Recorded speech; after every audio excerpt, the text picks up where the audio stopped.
Hi, everyone. This is Lindsay. I'm going to moderate for James today, like I've been doing for the other State of the Practice presentations. So if you're joining us on WebEx, use the chat or Q&A feature to submit any questions. And if you're listening in over the phone, you can go ahead and email me. And with that, just a reminder, you're all muted. If you could mute your phone line, though, so that at the end of the presentation, when we open it up for questions, if you have any background noise, we don't hear it over the phone while we're trying to hear questions. So thanks so much. And James, the floor is yours. All right. Thanks, Lindsay. Hi, everyone. Thanks for joining us today for the State of the Practice for our process improvement practice at Robbins Joya. We're going to jump right in. We're going to start in keeping with the rest of the State of the Practices if folks have been watching, but we're going to go over the practice at a glance and talk about where our talent within RG lies as it relates to the service offerings that the practice supports. We're going to talk a little bit about some of the market position and posture, where I see us going, and the tools that we have here at RG to use when we deliver services. Move into some of the ongoing customer-facing initiatives.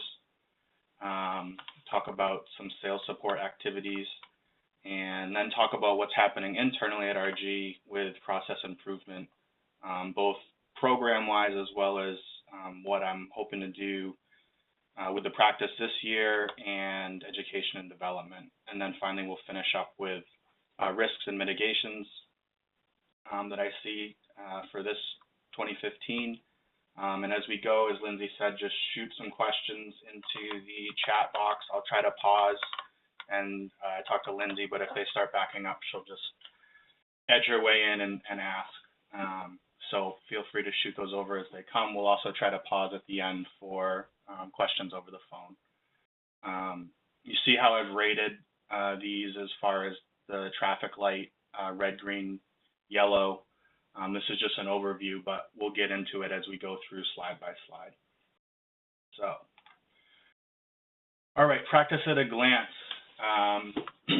The mission that I've put in place for the process improvement practice is to engage business process management as a strategy to support organizational ability to streamline, reduce costs and complexity, and drive growth. All this by facilitating an environment of learning and innovative application of skills and techniques. So two parts here, and I see the practices, and specifically this practice, serving kind of three different customers, if you will, RG clients, and supporting the solutions that we deliver through the service offerings that process improvement holds, as well as serving RG as an organization. We'll talk about that again, but we have some internal process improvement initiatives going on right now, as well as serving RG employees. So that's that other part about facilitating the environment of learning. I think that while we're delivering quality solutions to our customers, it's up to the practices to support talent growth, skill development, and learning in those senses, and ensure that we're delivering quality with quality people. So next slide, we'll talk a little bit more about the talent, but that's the mission as I see it. Again, my name's James Wong. I'm the practice manager for process improvement, as well as leading our capability maturity initiative at RG. I've been with RG for about 5 years now, and you know, I'm looking at the attendee list. I think I've met a bunch of you, but if I haven't, I look forward to doing so. I'm based out of Boston, but make it down to headquarters probably monthly. So if you see me, feel free to say hi, stop by, because I'd really like to engage with everyone. The services that support our solutions that are built into the go-to-market capabilities and solutions there's 4 of them right now.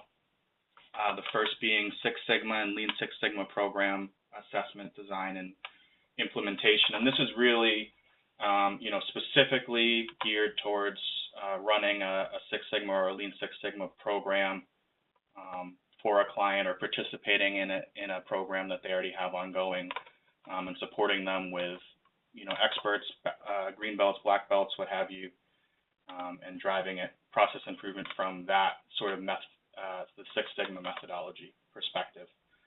Process and reengineering and performance improvement programs I see as very similar, but not necessarily applying Six Sigma as a methodology. We might be using industry best practices or RG best practices that we've delivered in the past as far as improving an organization's processes surrounding maybe program or project management, requirements management, human resource management, any of those sorts of things. So it's similar improvement effort, not specifically with a methodology in mind. Then there's just process modeling and analytics. I think that this one is kind of more architecturally based with all of our enterprise architecture capabilities coming to light in kind of recent years and months. But, you know, process documentation, understanding the as-is state, using that as a baseline to analyze and move forward into hopefully an improvement effort further down the road. And then the final one is maturity and capability assessment and roadmap development. And this one's really using a framework or a model such as maybe CMMI or say an ISO standard or something of that nature to assess an organization's capabilities, and then use that assessment to create a plan to address the gaps in the models that that we've decided to engage with the clients on. So kind of the key difference being is that this is a model framework approach that will probably eventually implement one of these types of approaches further down the line once you develop your roadmap and engage in some sort of process improvement. So where's our senior expertise? These are broken out by those four service offerings I just said. I'm going to jump to the next slide where we have it a little bit more bigger for everyone to see. You've seen these with the other practice areas, but we're sitting pretty good. I mean, I think that a lot of what RG has done in the past and what we continue to do kind of centers around engaging clients and working to improve their programs and practices. So you see this process reengineering and performance improvement programs. There's 63 people that have experience in that, 34%. I'd say that's right about where we want to be. Some of the other areas we do need to work on. I think that particularly in the Six Sigma, Lean Six Sigma area, we want to build up resources or have access to resources that have specific training and experience in this, green belts, black belt experts. This is not indicative of people that have actually gone through training. It's probably more likely people that have experienced working on or with a Six Sigma program, but maybe not necessarily leading it from that sort of expert perspective. And then process modeling and analytics, we're right about where we want to be as well. I mean, I think this happens a lot, again, in the engagements that we traditionally focus on. And the capability assessment and roadmap development, we're pretty good. I mean, I think that this is going to be key as we move forward as far as helping structure organizations' process improvement efforts. So I'd like to see this a little bit more familiarity with it, but I think that, you know, with 50 people in the organization, I think we're pretty well positioned. We'd also just like to grow, obviously move people up from, you know, we have a lot of sixes in here and maybe move them along to sevens. We have a lot of sevens, maybe move them up to eights, nines. So that's something that I'd love to work on this coming year as we go forward. So we have a little bit of a gap, which is depicted here, but not much. I mean, I think we're good. And again, I think we want to increase our certifications in some of the process improvement methodologies to really be able to respond when potential clients or clients ask us for that sort of resource. Are there any questions, Lindsay, before I jump into the market stuff? No, nothing yet. Okay, great. So jumping into the market review, you know, there's a lot of big names here that I grabbed the logos for. First and foremost, though, researching through this, you know, we have what could be considered an advantage in the fact that, you know, we align our delivery with capabilities and disciplines. We have specific chosen markets that we are operating in, but you know, something, as I was a consultant before, and something that, you know, I think that a lot of the folks at RG have developed is an ability to take a knowledge of project management or business analysis or IT development and apply it very broadly. So I think the way that we need to position and we need to be able to leverage, especially with our comprehensive solutions and kind of the sharing of all these different capabilities that we can bring to bear, is that we have methods and techniques that can be applied in many, many different ways. And we are applying them in our specific chosen markets, but we also have the ability to be innovative and try to help maybe emerging markets or markets that might not have considered some of the offerings or some of the solutions we have. So I think that's an advantage for us if we can position us correctly, especially with some of the process improvement and maturity type offerings that we can bring to the table. There's a lot of people that do Six Sigma, CMMI, TQM, maybe not so much anymore, but they're all very small. It's a lot of very industry specific companies, and a lot of them are delivering in very specific industries. I mean, I looked on the CMMI website and there's like 120 pretty small companies that will do CMMI, both appraisals and assessments for you. But what it seems to be is people, you know, worked in industry for a few years or nearing the end of their career, and they want to keep doing it, and they're offering it kind of as a specialty. So, you know, we can do CMMI in insurance, or we can do CMMI in large IT development organizations. And a lot of the large players in the market are leveraging their position as software vendors. So you see like Pegasystems, IBM, Appian, they're all these big software vendors that have business process management suites that they sell, and in conjunction with that, they're selling process management services and expertise to go along with the software that supports what they're doing. And then there's a couple, you know, the Hackett Group, Accenture, and Bain, all kind of big players in process improvement. All the research and searching I did, those are the kind of the three that kept coming up as far as process improvement delivery. Again, they're very centered around process improvement for healthcare, process improvement for financial institutions. So again, I think that if we're able, we can leverage the customization and the flexibility of our solutions to be innovative when we go into different types of markets in our specifically chosen markets. Hey, James, a question came in from the talent side you were speaking to. The question is, will there be any company-sponsored opportunities to train on those areas and improve our capabilities and understanding? That's my goal. I'll get to it in a little bit in the practice plan for 2015, but yes, there will be. I'm hoping to find resources and things, and it's obviously something that still needs to be worked out through, you know, the functional channels. But again, per the mission, you know, as practice manager, I want to facilitate access to those, you know, find maybe some preferred vendors for training, maybe find ways to bring folks in to deliver training, similar to what we did with the EACOE stuff. But that's something that I'm going to be working on the next few months, and then hopefully we'll be able to roll that out and make it available to people throughout RG.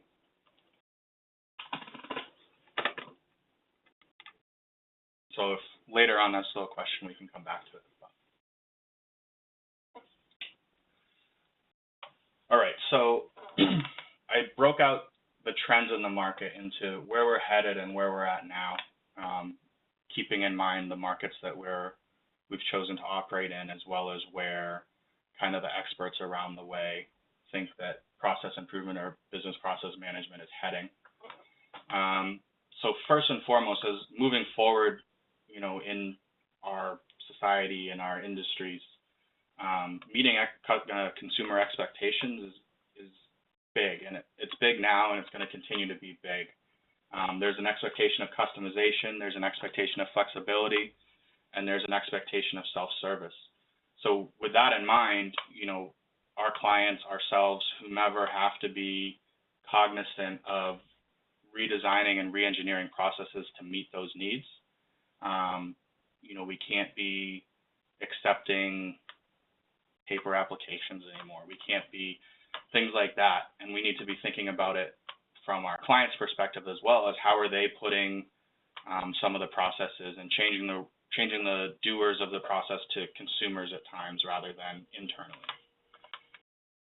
There's also a big shift, or continues to be a shift in digitalization and technological advancements. This has been happening for a while, but I have a graphic and a few slides that'll highlight this a little bit more.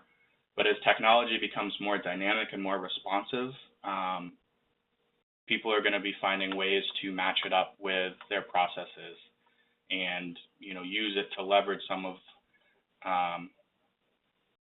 techniques and capabilities to meet their consumer expectations, as well as just kind of business rule decision path sort of things that happen as we know it now in business processes, but more and more of those decisions will be taken out of a person's hands and hopefully put into software technology's hands.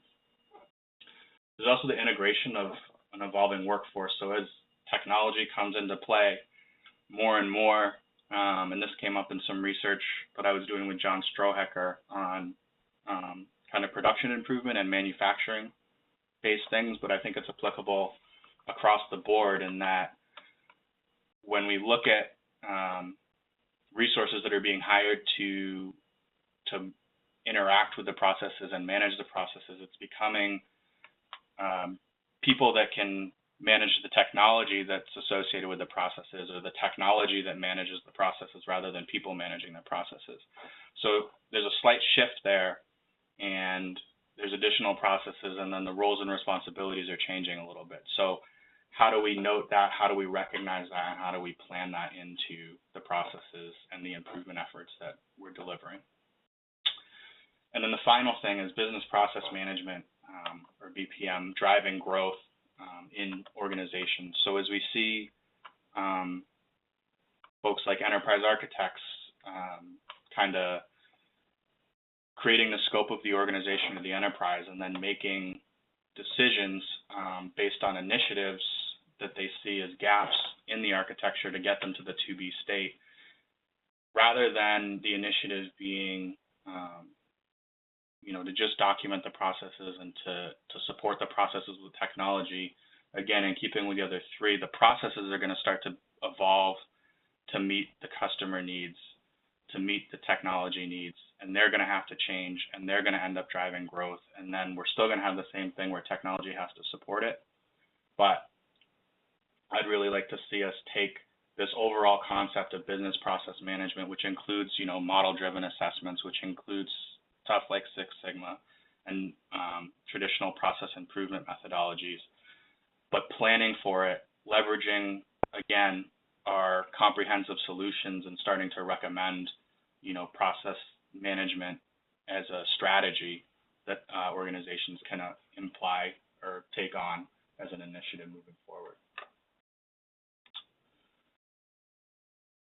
All right, so where are we now? And this isn't, a negative at all, but traditionally process improvement has been around achieving and managing process stability. So reducing costs, streamlining processes, removing defects, all that sort of thing. So, and we're still in that. I think that, the government's pushing, but they're traditionally a little bit slower, and they get there, but they're just slower at it. And then I think on the other side, when we look at insurance and financial institutions, what we see is they tend to be lagging in the adoption of technology and the adoption of some of these process stability things. So I think we're still here there's still a desire for traditional process improvement, traditional cost reduction, increased efficiency. And that's never going to go away. It's just, with what I was talking about on the previous slide, we're going to need to be innovative about how we apply some of the process improvement techniques and re-engineering techniques, keeping the end value in mind rather than purely stabilizing processes and making them more routine. That's the other thing, is automating routine work. So, you know, taking paper processes, taking workflows, et cetera, and making them automated has been a big thing and continues to be a big thing where possible. But I think that as we move forward this year and the next year, that's going to shift a little bit. And then the final thing is just this idea of jobs versus roles. And I think this is already happening, but you think of jobs as describing someone's responsibilities, and probably prior to now, you know, the jobs and the responsibilities are pretty single track. You come in, you know, you build this part of a widget and you go home, versus roles where you're describing what, you know, a piece of the one resource within the process is doing, and allowing many different people to do that. And we're doing that here at RG with, you know, our workforce mobility and all that sort of stuff. And we have a bunch of different defined roles. If you've done the solution design training class with Chris and Eric and them, you know that as we look at roles, we look at people that can model processes. We look at people that can test software.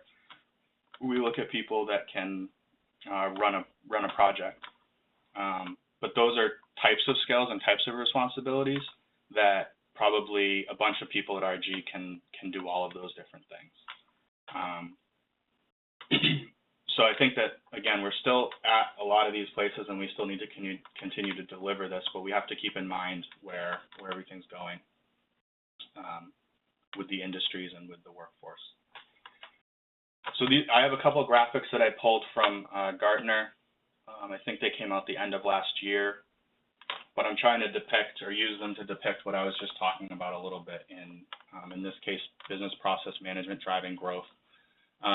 You know, what we're seeing is this idea of there's a lot of differentiation. If you go and look across an organization, you know, many different people might be doing the same thing different ways. So it's pretty chaotic. And what we're using is automation, Six Sigma, different process improvement methodologies to standardize the processes and gain more control and bring value to the organization, right? It's still very helpful. And a lot of times you need to get to this sort of standardized or mostly standardized controlled place before you can really take the leap and start to be innovative. That's what a lot of the frameworks like CMMI and things like that are built around, is that you want to achieve some level of standardization and control so you can move forward to the next. But I think, as I said, where we're going is to this place of, you know, differentiation with the processes and how organizations are handling interactions, particularly with clients, their clients and customers, and responding to their needs. So what we're going to see and what we want to be on board with is kind of into this process design where we have the ability to help people be innovative, have the ability to help them build flexibility into the processes. It doesn't mean that processes go away. It just means that processes have to be more flexible and more dynamic to address a variety of different needs rather than pure delivery of a certain way of doing it. If you think about when you go online and look at a car and you can build and price your car kind of however you want, you know, that's some of these, you know, Chevrolet, Ford, whomever, I think everybody does it, but they're getting up into that. So they've standardized, we can build cars, we can do all this, we can customize it for you, but now you don't have to walk in and tell the sales guy everything you want. You can go, you can mess around as a customer and look at, you know, how you can customize your product that you want come the end of it. All right, and the next one is just talking more about the technological advancements and smarter technology, right? Machines being more autonomous, decision-based. But what you see with the impact of, as it says here, the impact of machine learning is that with routine work and the benefits and the costs, the benefits are going to get higher, the costs are going to get lower. That's already been happening. But also the decision here of whether or not you're going to automate as you grow towards more non-routine work, everything's going to be shifting because there's going to be more confidence in technology's ability to assist people making decisions as they go about their daily jobs, completing the processes that they're doing every day. But eventually you see it crosses and the costs outweigh the benefits, as with many, many things for automating non-routine work. So until we get robots that can do everything for us, we're still going to have people involved. But this shift is going to be happening as technology comes out, and we want to be on board with that and helping align. Anything else come in, Lindsay? No, nothing yet. Okay. All right, then I'm going to jump into the tools analysis of what's out there for business process management. And so I took the Gartner, Magic Quadrant for business process management suites. What they do, there's a strong process engine built in here, so modeling, executing processes, simulating processes and applications, and being able to analyze what happens, as well as managing all the processes and documentation in a secure location, making them accessible to everybody, as well as allowing people to work through this process improvement sort of initiatives and provide feedback and be a collaborative environment. So that's what most of these tools do. As you saw before, the leaders are really Pegasystems, Appian, and IBM. If you look at their market share as of March of last year, IBM's pretty high up there. You see Pegasystems here coming in next, and there's a bunch of small tools that kind of do bits and pieces of it. But really what we're looking at is these three. And Appian has a smaller market share, but they're considered to have a pretty strong product. I don't believe that we have any of these. I don't know if we're working with any of them on site anywhere. But this is another thing, as well as developing our skills. We want to start working on our familiarity with some of these products that our clients might be using. And then I did a quick gauge just for business process model and notation, or BPMN tools. And these are ones specifically that I know that we have, that I've used here at RG and on site with clients. But IBM System Architect, Enterprise Architect by Spark Systems, and good old Microsoft Visio for process modeling. But as far as I know, these are the ones that we have and we employ in different ways at RG. So should we need to do process modeling, and it's kind of up to us to use them, these three come to mind. Again, we can adapt, or we should be able to adapt, and we need to work on the familiarity with some of the other tools out there, so that if we're asked to use them on site, we're able to.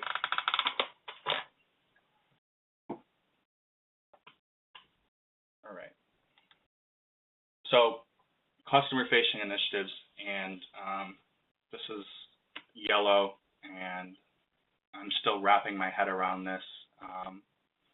Coming back on board at RG, and then recently being asked to take the role to manage this practice. This is an area that I'm still working with to figure out and try to get my arms around, as well as our ongoing support activities for process improvement type service offerings. But for the past few years, we've been delivering at Army National Guard, doing assessments throughout the country on their processes, and hopefully that'll be, I think it's kind of in the final phases of the assessments, and hopefully what we'll be doing next is making recommendations for improvement or standardization across all their different sites. So look forward to seeing where that goes. And then I put this indirect process improvement work, and I'm sure it's at more places than just these two, but I was having a conversation with Keith Kerr the other day, and these were the two that came up then. But this is kind of what I was saying before. You know, we sell best practices in a variety of capabilities.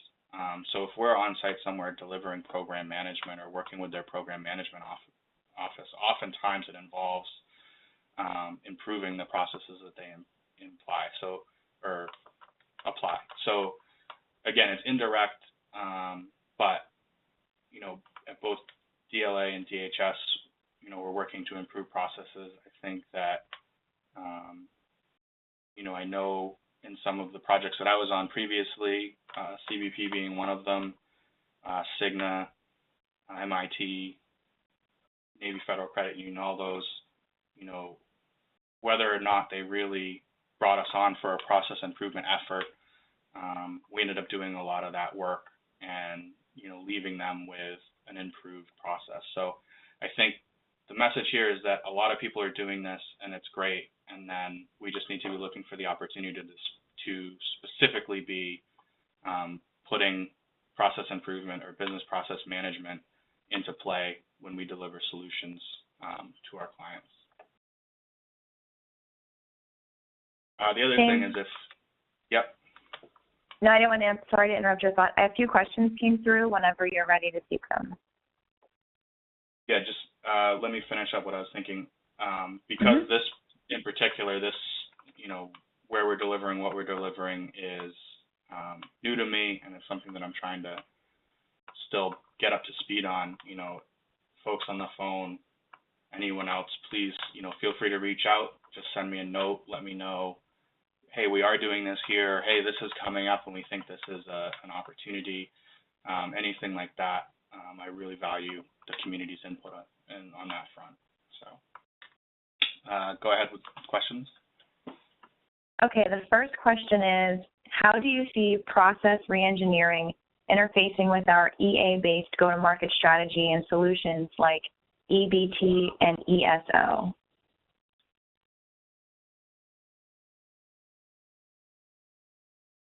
So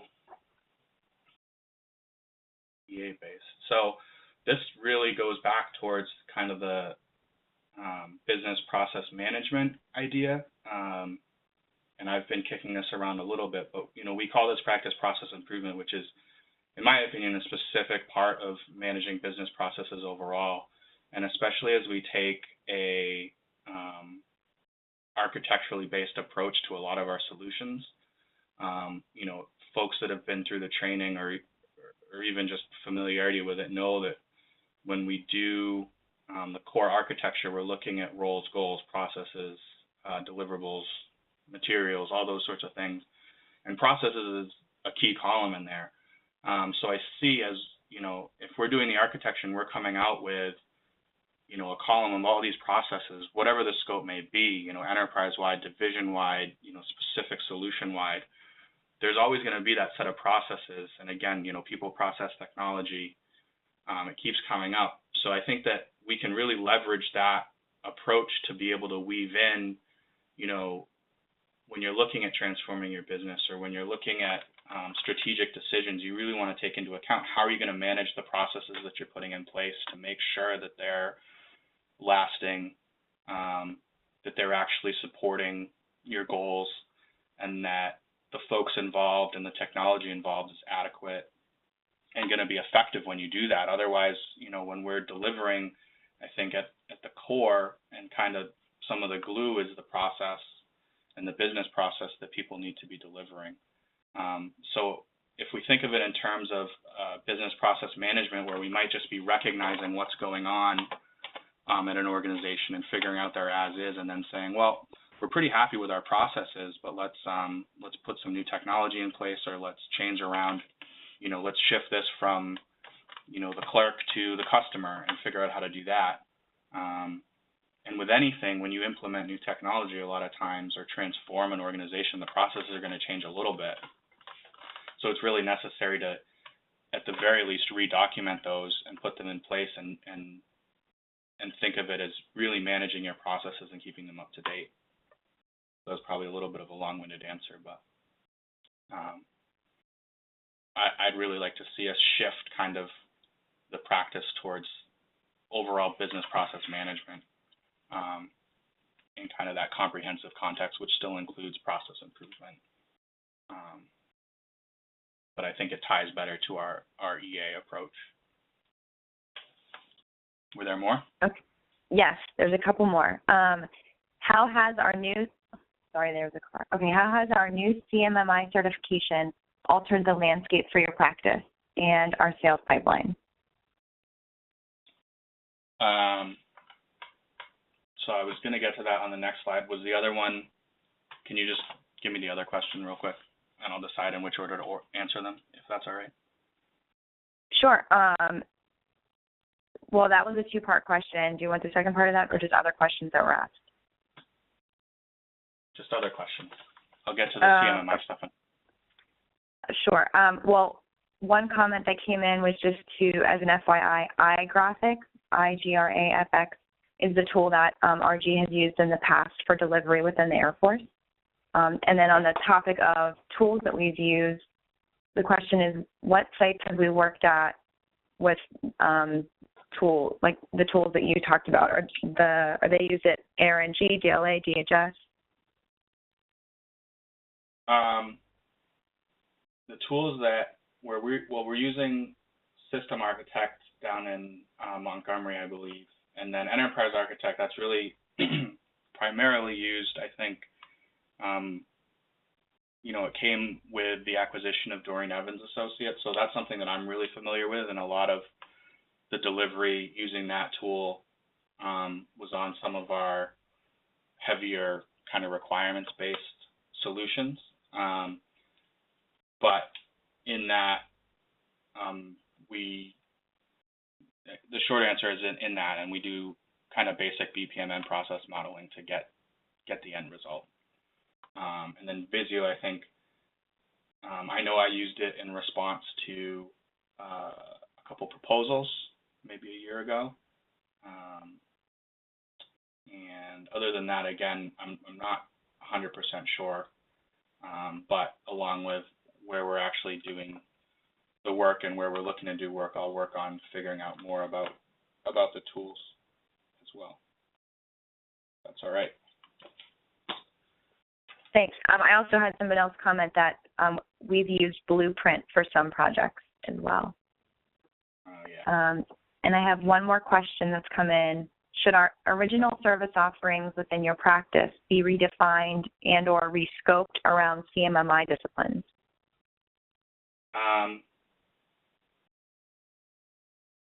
A little bit, and I hope to talk to that too. So for both of the CMMI questions, if I don't answer it, feel free to re-ask, but I hope that I'll cover that in the next few slides.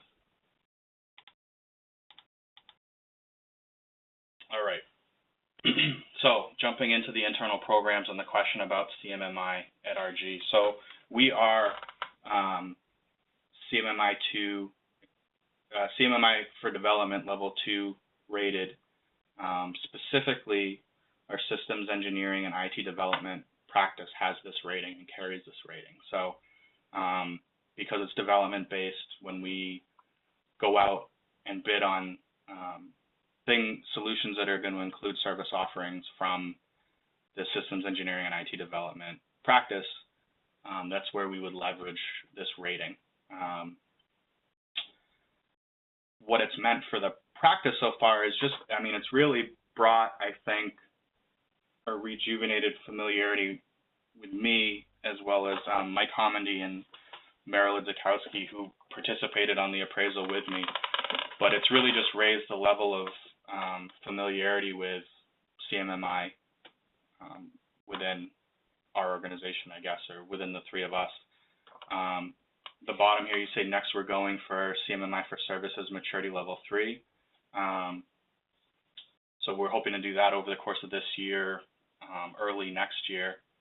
It kind of depends on the amount of improvement and gaps that we have to fill in order to get there as to when we can finish. But I think that level 3 rating is really going to be the catalyst for our responses to proposals, our ability to be competitive in those proposals. The level 2 one, it's a great achievement, and it shows that we're able to kind of run.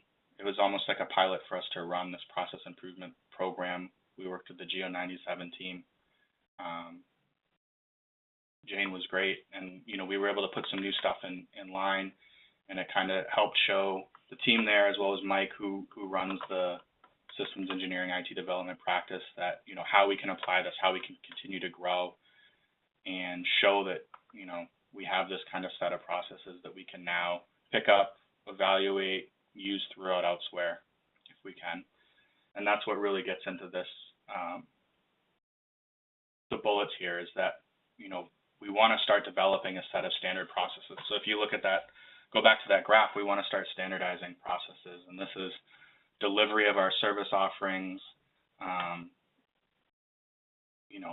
life cycles of if we were to go and deliver, an EBT solution, what's a typical life cycle, or is there a standard life cycle? How do we plan for projects? How do we source and staff projects? How do we hire people?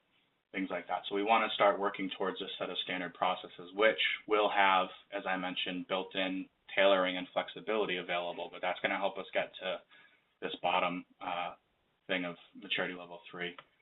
Additionally, in order to do that, we want to have a good mechanism in place to be able to evaluate and improve the processes that we employ. So as we have standard processes, that's great that we can set them and we can define them, but how do we ensure that they remain valid, that they remain useful? If you put processes that nobody's using, it's not really helpful. So we want a feedback mechanism, we want an improvement mechanism, as well as, if we go to a different client site and deliver something, we might find a better way to do something, and we want the opportunity to be able to reevaluate what we had defined as our standard processes and evolve them. The other big piece is, once you have all these processes, how do you train people?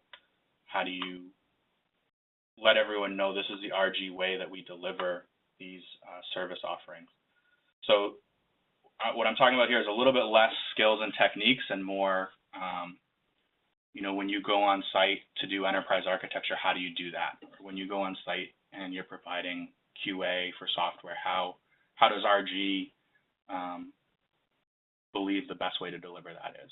So it's familiarity with delivery.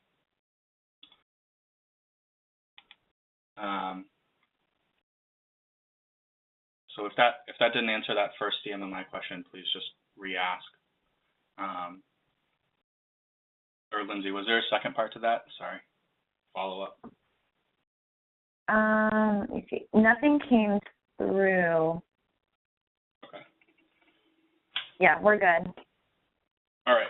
So I'm going to keep going. So internally, development support, which again I talked about being kind of key on my mind as I was working through this. But there's going to be a brown bag session, which is going to get into further detail about the CMMI that I was just talking about. That's May 28th at 12 p.m. So if you're more interested in learning about how we're using CMMI internally at RG, please tune into that, and there'll be a little bit more about what CMMI actually is and the basic life cycle of our approach as we go through it. The other thing that I'm going to be working on is internal course development. This is some of that organizational training that I was just talking about. But specific to the process improvement practice. So focus on how we're delivering the service offerings, focus on, understanding and being able to communicate and retain, the knowledge about what the service offerings are, so that as we recognize opportunities for this, or we're responding to RFPs or something, that just that knowledge of what the service offerings is stronger. So that's kind of the internal course development. The external stuff, which we talked about again early on, I think there was a question, but what I want to do is find providers and opportunities for folks if they want and if it works out with their schedules to be able to participate in some of industry training or methodology-specific training, so skills and techniques surrounding things like Six Sigma, Lean Six Sigma, things like CMMI, any other specific business process management stuff. Maybe some of those tools we talked about might have conferences or something that people could have the opportunity to attend. But that's what I'm talking about when I want to develop that library and resource library. And it might even just be, here's a good YouTube video I found that talks about this. And then finally, just this spring State of the Practice is today. There's going to be another one October 23rd at 12 p.m. That's the date as of now. We'll try to stick to it, but it could shift. But again, it'll be a very similar one. It'll be an update to all these, and hopefully I'll be able to give you another good picture and another good check-in of where we are at and where we're going come Q3 of this year. And then finally, not finally, but just the timeline to do this. So up on the top is kind of milestones that I'm accountable for as we deliver the practices. These are really what I was talking about, brown bags, status reports to Chris and the board, and making sure that we have some of these things in place. Along the bottom, as you see, kind of phases that I planned, and these are probably going to shift right a little bit at this point, but I think the question was about defining service offerings and redefining service offerings. So this was particularly helpful in just reviewing and putting the presentation together, but I think that the service offerings we have now are, I think they overlap quite a bit. You can go and read about them on Synergy. There's one sheets for each of them, but they kind of, a couple of them say kind of the same thing. So there's not enough distinctness in them, and we want it. Without that, I don't think that our resources or myself can be clear in describing or defining what we're going to be delivering and how we're supporting the solution. So I think there's going to be some review, either redefinition or new service offerings coming out. And I think that likely at least one of them, CMMI is scattered throughout there, but with our internal experience, I think that something along the lines of CMMI, or even just applying the techniques that CMMI shows us, establishing some sort of a maturity model. Organizations might not fully believe that they need the full soup to nuts thing, or they might have their own maturity goals or what they consider a mature organization. And there's no reason we can't be innovative and say, well, we'll help you almost build something similar to a CMMI or a model framework for them to work towards. And then we'd really be engaging some of the other practice areas and service offerings across RG to help do that, strategic performance management, taking some of our other best practices into account. And the other thing is focusing them around the CMMI process areas. I think we already start to do, because if you look at the project and program management practice area and the business analysis and requirements analysis practice area, both of those have kind of an assessment for how well do you do program and project management, and how well do you do requirements management. And then, we can help you do it better, or we can at least assess you because we're experts in this. And those are two key process areas in the CMMI. So I think naturally we've already kind of split those out as we go. But I mean, I think even if just the nature of working on the CMMI already, I think things are going to lean a little bit that way. But I have no plans of specifically realigning them specifically to the CMMI. So then as you go, just defining those service offerings once they're decided on, and then developing the training that I was talking about. All right, I'm going to try to wrap this up real quick. And just in closing, I think we've touched on most of these as we've gone through, but just the risks and mitigations. Externally focused, as I said, I need to be more involved and more familiar with ongoing support for sales and business development, as well as ongoing efforts that are happening throughout our engagements right now, as well as the ability to communicate our capabilities, and that's going to come with some of that redefinition or review of our service offerings. And as I mentioned too, if we want to trend a little bit towards business process management rather than solely improvement, need to increase the familiarity with the software solutions that are offered. Internally, want to work towards making sure we have enough certified folks so that if we need to respond to or staff an engagement, we're able to do so without kind of scrambling. So that can either be, opportunities for, or likely be opportunities for existing resources to kind of branch or further develop their skills in the process improvement arena. And then finally, with Synergy 2.0 rolling out, and we're going through the spirals, I want to start populating the process improvement practice site with content, resources, process definitions, opportunities, upcoming events, all that sort of stuff. So I'm hoping to do that through Q3 of this year. But so I think we're well positioned overall. It's exciting for me to be involved in this and be taking this where we are, or where we're going. You should all have received the slides, but my contact information, if you're unable to look it up, is on the last slide, so feel free to reach out. Thanks for joining, and Lindsay, if there's any more questions or if you want to open up the phone lines, feel free. We have a few more minutes. Yeah, I have two questions that have come in, and then we'll get the phone lines opened. The first one is, can you comment on your work in the BOA program, BOAA, specifically the process improvement components of the Salesforce and accounting modernizations? How are we leveraging your practice on our business?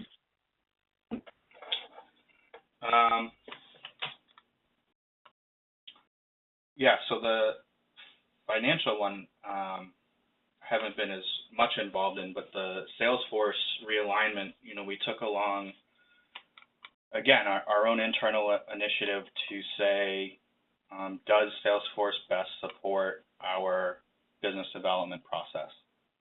And kicked that off end of last year, beginning of this year, and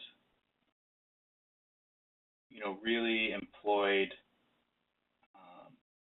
I don't know that it's as much. I think we did the process or some form of process modeling and analytics and engaging folks and talking to them about it.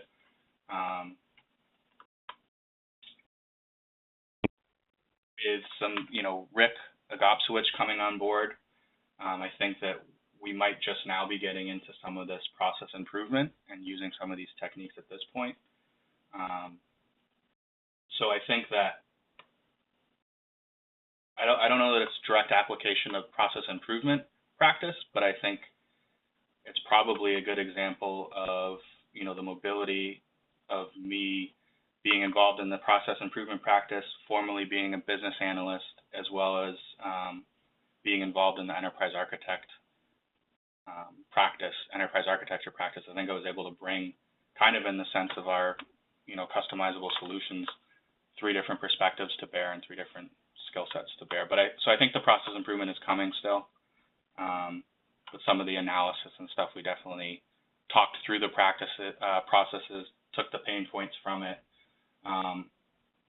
aligned the activities with, or the functionality with, a comparison of the best tools and making sure that the tool functionality supported what, the activities that people need to do to complete their jobs. So,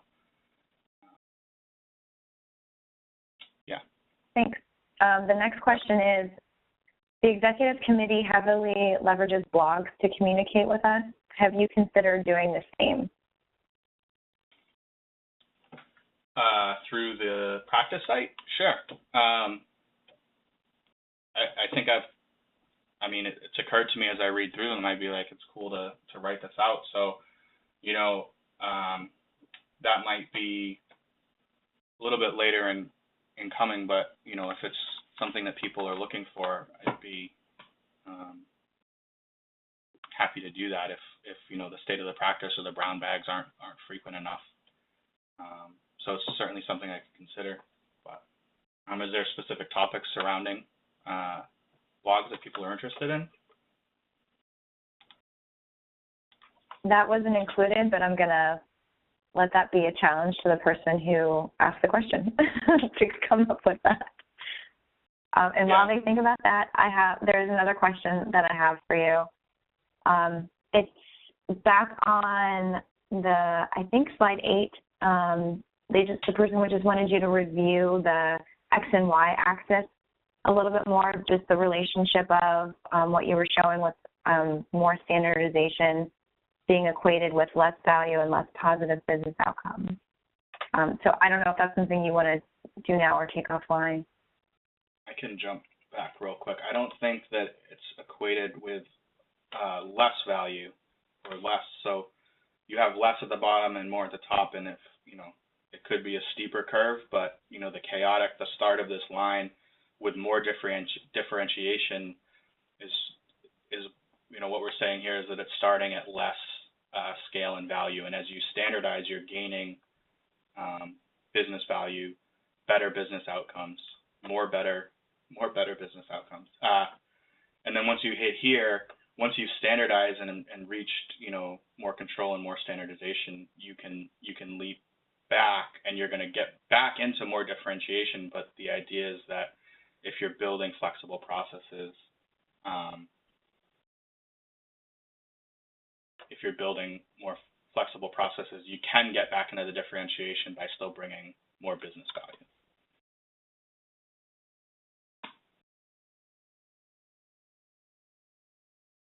Okay, I don't have any other questions that have come through, so if everybody could mute themselves on your own individual phone, I'm going to unmute you, and that way anybody that would like to ask a question directly over the phone can. And I'll just say with the chat, not the chat, the blogs, that you know, well, it's something, as we're spiraling through synergy, it needs to be prioritized within that. So I'll make sure to address that with you know, the folks responsible for implementing and rolling out Synergy 2.0. But I think that it's likely something that's coming. It just depends when it can get slated in to be implemented. So, all right, any questions on the phone?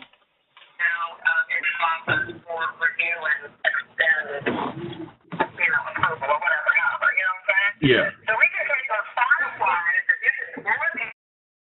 Okay, I muted everybody. I don't think there's any questions on the phone, but if we didn't get to your question, please don't hesitate to reach out to James. Yep, feel free. Thanks, everyone.